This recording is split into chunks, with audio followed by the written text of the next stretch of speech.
पहले अपने लीडर को बाहर निकालने वाले हैं, अपने लीडर के लिए बोलने वाले हैं। सबसे पहले तो वो बाहर आए, उसको उस कुर्सी पे वापस भेजना जो उसका हक है, वो उसी को सूट करती है, उसको वहां पे होना चाहिए। तो असेंबली में जाने का पहला मकसद ये है कि वजीर आजम इमरान अहमद खान नियाजी हो। जैसे इमरान रियाज खान को 4.5 महीने गायब रखा इन्होंने। हम दुआएं करते थे या अल्लाह मियां वो जिंदा हो बस।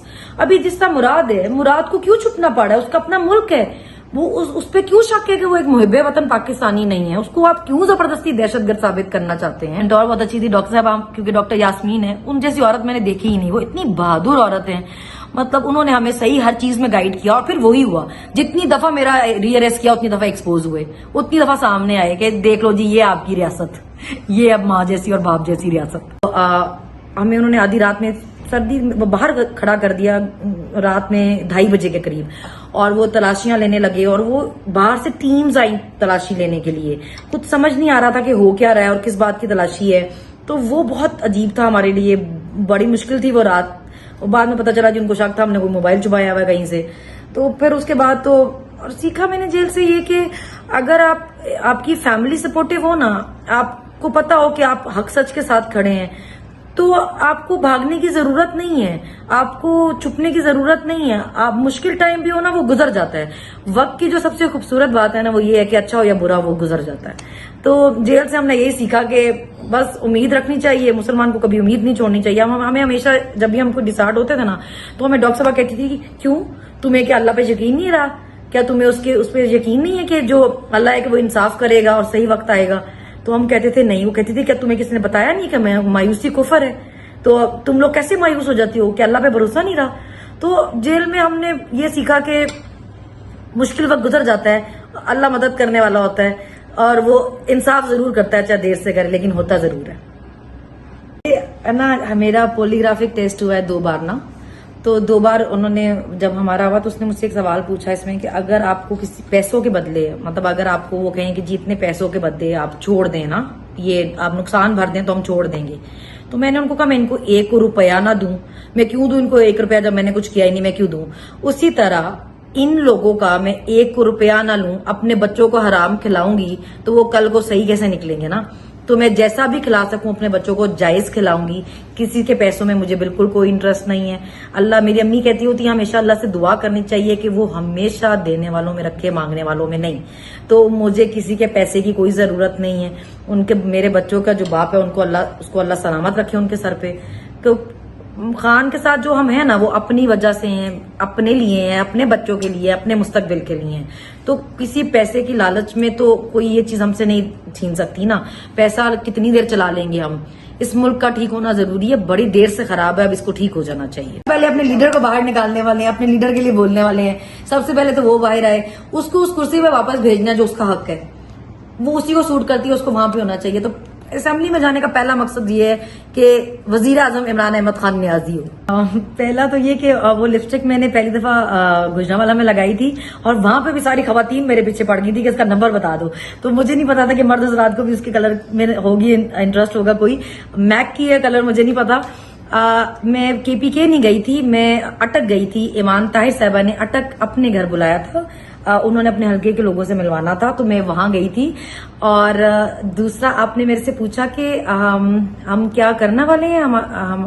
हम खवातीन के लिए, देखे मैंने अभी भी सबसे पहले बात की कि आलिया के लिए भी, डॉक्टर साहबा के लिए भी और बीबी के लिए भी, कि आप मर्दों के साथ फिर भी आप लड़ाई लड़ें जो आपने लड़नी है, खवातीन को इससे बाहर निकाल दें। कब सबके घरों में माए बहने बेटी हैं, कुछ तो लिहाज शर्म रहने दें। और आलिया के हस्बैंड आपको पता है कैंसर सर्वाइवर है, अगर किसी को नहीं पता तो मैं बता दूं। इसके बावजूद वो इतनी शदीद गर्मी में, सर्दी में, हर मौसम में अपनी बीवी के पीछे जगह जगह खवार होते रहे हैं। आपने लोगों के खानदानों को भी बहुत परेशान कर दिया है। इवन डॉक्टर साहिबा की एज का लिहाज कर लें, डॉक्टर साहिबा पे आपने कुछ 50 पर्चा किया दहशतगर्दी का, उनकी उम्र का लिहाज कर लें। और जो बाकी लोग भी हैं, इवन जो मफरूर भी हैं, सब छुपे भी हुए हैं, मुझे तो उनके लिए भी है कि ये कैसा मुल्क है जब अपने मुल्क में आजादी से नहीं रह सकते। और क्यों नहीं रह सकते? इसलिए क्योंकि किसी पार्टी के सपोर्टर हैं तो आपको आजाद रहने का भी हक नहीं है, आपको चुपना पड़ेगा उसके लिए भी। इतने, मतलब मैंने तो एक दिन ही देखा है कि मेरे अब्बू को वो कहीं जो लेकर गए हैं, तो मेरे लिए इतनी मुश्किल थी वो रात कि मतलब पता नहीं कहां ले गए हैं। तो जिनके प्यारे उनसे इतनी देर दूर रहे हैं, जैसे इमरान रियाज खान को 4.5 महीने गायब रखा इन्होंने। हम दुआएं करते थे या अल्लाह मियां वो जिंदा हो बस। अभी जिसका मुराद है, मुराद को क्यों छुपना पड़ा है? उसका अपना मुल्क है, वो उस पे क्यों शक है कि वो एक मुहिब्बे वतन पाकिस्तानी नहीं है? उसको आप क्यों जबरदस्ती दहशतगर्द साबित करना चाहते हैं? या बाकी भी जो लोग हैं, अभी जो मिलिट्री कोर्ट्स में लड़के हैं, उन्होंने मतलब आपने उनको 14-14 महीनों से रखा हुआ है, आप उनको कुछ बता भी नहीं रहे, कुछ कर भी नहीं रहे उनका। भाई सिविलियंस है, उनको आप क्यों इन्वॉल्व होना चाहते हैं? आप उनको क्यों लेकर गए हैं वहां पे? भी आम अदालतों में भेजे ना उनको। मतलब जर्नलिस्ट हैं, उनको पाकिस्तान छोड़ के बाहर भागना पड़ रहा है। जो अरशद शरीफ के साथ हुआ, मतलब जो सोशल मीडिया के साथ आप कर रहे हैं, किसी को तो बख्श दें, आप किसी को भी नहीं छोड़ रहे। मतलब इसके लिए हम तो बोलेंगे ना, मेरा तो मुंह खैर कोई बंद कर सकता ही नहीं है ना। मतलब मैं तो बोलूंगी, मतलब ज्यादती और जुल्म की भी कोई हद है ना, एक लिमिट रखें। हर कोई अगर मुल्क छोड़ के चला जाएगा तो इस मुल्क में किसने रहना है ना? अगर हम ही नहीं रहेंगे तो चल, तो फिर हमारे ही टैक्स के पैसों से रहा है ना। तो फिर जब ये सारी अयाशियां बंद होंगी, जब हम टैक्स ही नहीं देने के लिए रहेंगे इस मुल्क में, तो फिर कैसे गुजारा करेंगे ना? तो थोड़ी इज्जत करें उनकी जो टैक्स दे रहे हैं, मतलब जो अयाशियां करवा रहे हैं उनकी इज्जत करें थोड़ी। अभी हम भी आपको ऐसे ताड़ने मारने लग जाए आके कि जी हमारे लाइफस्टाइल से जेलस हैं और हमें फॉलो करना चाहते हैं। ओ भाई, हम नहीं करना चाहते आपको कॉपी, नहीं आपको फॉलो करना चाहते हैं। ये जो लाइफस्टाइल आपने मेंटेन ही हमारे पैसे से किया हुआ है, भाई उसको क्यों कॉपी और फॉलो करना चाहेंगे? हम तो बस ये कह रहे हैं कि भाई करें अयाशियां हमारे पैसे पे, पर इज्जत भी कर लें भाई हमारी थोड़ी बहुत। मतलब ज्यादा नहीं कर सकते तो खवातीन को ही छोड़ दें कम से कम। ये जो इतने महीनों से रखी हुई है, मतलब 14-14 महीनों के हमारे रिमांड है ये। ना कोई चलान पेश होता है, ना कुछ रिकॉर्ड लेके आते हैं, बस रिमांड पे रिमांड हो जाते हैं।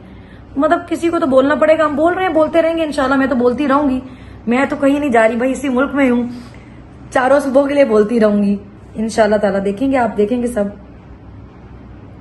इंशाल्लाह। याद हो रहे हैं जब मेरा पहला रीअरेस्ट हुआ तो सब लोग काफी डर गए कि ये तो मतलब नहीं छोड़े, ये तो रीअरेस्ट भी कर रहे हैं। तो उन्होंने मुझे बुलाया, उन्होंने मुझे कहा सनम मेरी इतनी एज नहीं है, अगर मैं ये कर सकती होती, क्योंकि हमें पता था जब वो रीअरेस्ट करते थे तो वो थाने लेके जाते थे, फिर वहां फर्शों पे सोना और ये सब। तो उन्होंने कहा लेकिन अगर हम चुप के यहाँ जेलों में बैठ गए ना, हमने अपनी जमानतें रोक ली, तो ये यही चाहते हैं, ये चाहते हैं कि हम अब डर के चुप के जेल में बैठ जाएं, हम बाहर ना निकले, हम बात ना करें। तुम अगर कर सकती हो तो तुमने ये नहीं होने देना। तो मैंने कहा डॉक्टर साहब आप बताएं कि क्या करना है। उन्होंने कहा तुम अपनी जमानत मत रुकवाना, तुम ये मत कहना कि मतलब मैं मचल के नहीं देती हूँ या मैं वकील नहीं मेरा पेश होता, जमानतें करवाना अगर जमानतें हो रही हो तो।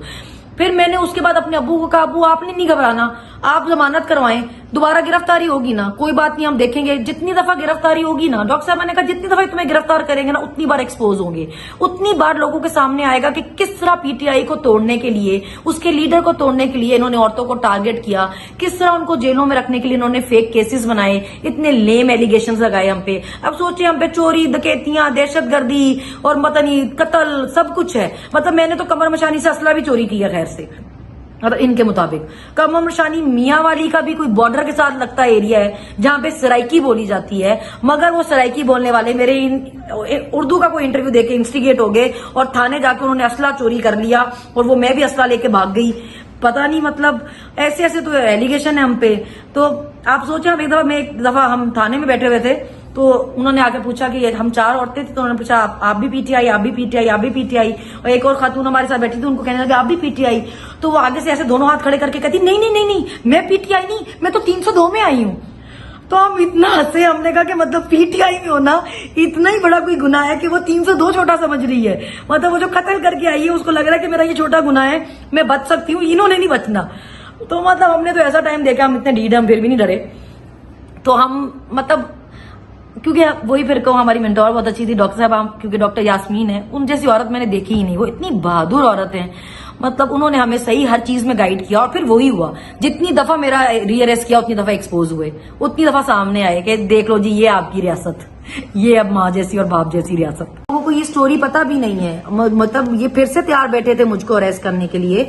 अली अमीन साहब ने ये नहीं देखा कि मेरे सूबे की हैं या नहीं है, मेरा बनता है या नहीं बनता। उन्होंने रेस्क्यू किया, उन्होंने मुझे मेरी फैमिली को सिक्योर किया, उन्होंने हमें केपी हाउस में रखा कि आप यहाँ पे रहें, आप अपने बच्चों के साथ रहें, आपके बच्चों को आपकी जरूरत है, आप अपनी फैमिली के साथ रहें। मतलब अभी लोगों को बहुत है कि मैं केपी हाउस में रह रही हूँ, लेकिन यहाँ पे मैं रह रही हूँ क्योंकि उन्होंने मुझे यहाँ पे मेरी सेफ्टी के लिए रखा हुआ है, कि ताकि उनको पता है बाहर क्या हालात चल रहे हैं ना।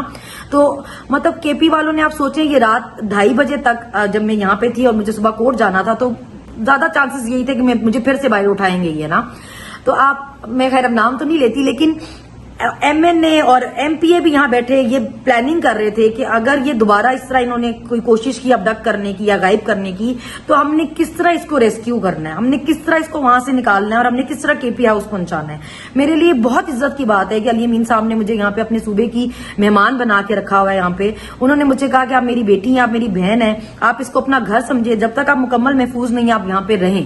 انہوں نے مجھے اتنا سپورٹ کیا، میرا بچے اتنے خوش ہیں. میرا محمد تھوڑی دیر بعد آ کے مجھے حق کرتا ہے، دیکھتا ہے میں کہاں بیٹھی ہوئی ہوں، پھر دیکھتا ہے کسی سے مل رہی ہوں تو پھر ان سے مل کے چلا جاتا ہے واپس مجھے دیکھ کے نا. اس سب میں، اس سارے ٹائم میں جو، حالانکہ علی امین صاحب پہ بہت پریشر ہے، دیکھیں سارے صوبے ان کے اگینسٹ ہیں، وفاق ان کے اگینسٹ ہے، ان کو بہت چیزیں دیکھنی ہوتی ہیں. اس کے باوجود انہوں نے جس طرح یہ خیال رکھا، انہوں نے یہ اپنا فرض سمجھا کہ کسی کی اگر بیٹی ہے یا ماں ہے تو ہمارا فرض ہے کہ ہم اس کی حفاظت کریں. اور انہوں نے مجھے یہاں پہ رکھا، انہوں نے وہ لے کے آئے میری فیملی سے، انہوں نے خود بات کی. میرے امی ابو بھی یہاں پہ تھے، شروع میں تو تھے وہ، پھر ایک دن رہے. تو میں ان کی اتنی شکر گزار ہوں کہ میں آپ کو بتا نہیں سکتی. ان کی وجہ سے میرے بچے میرے ساتھ ہیں آج، تو میں تو یہ ان کی فیور بھول ہی نہیں سکتی کبھی.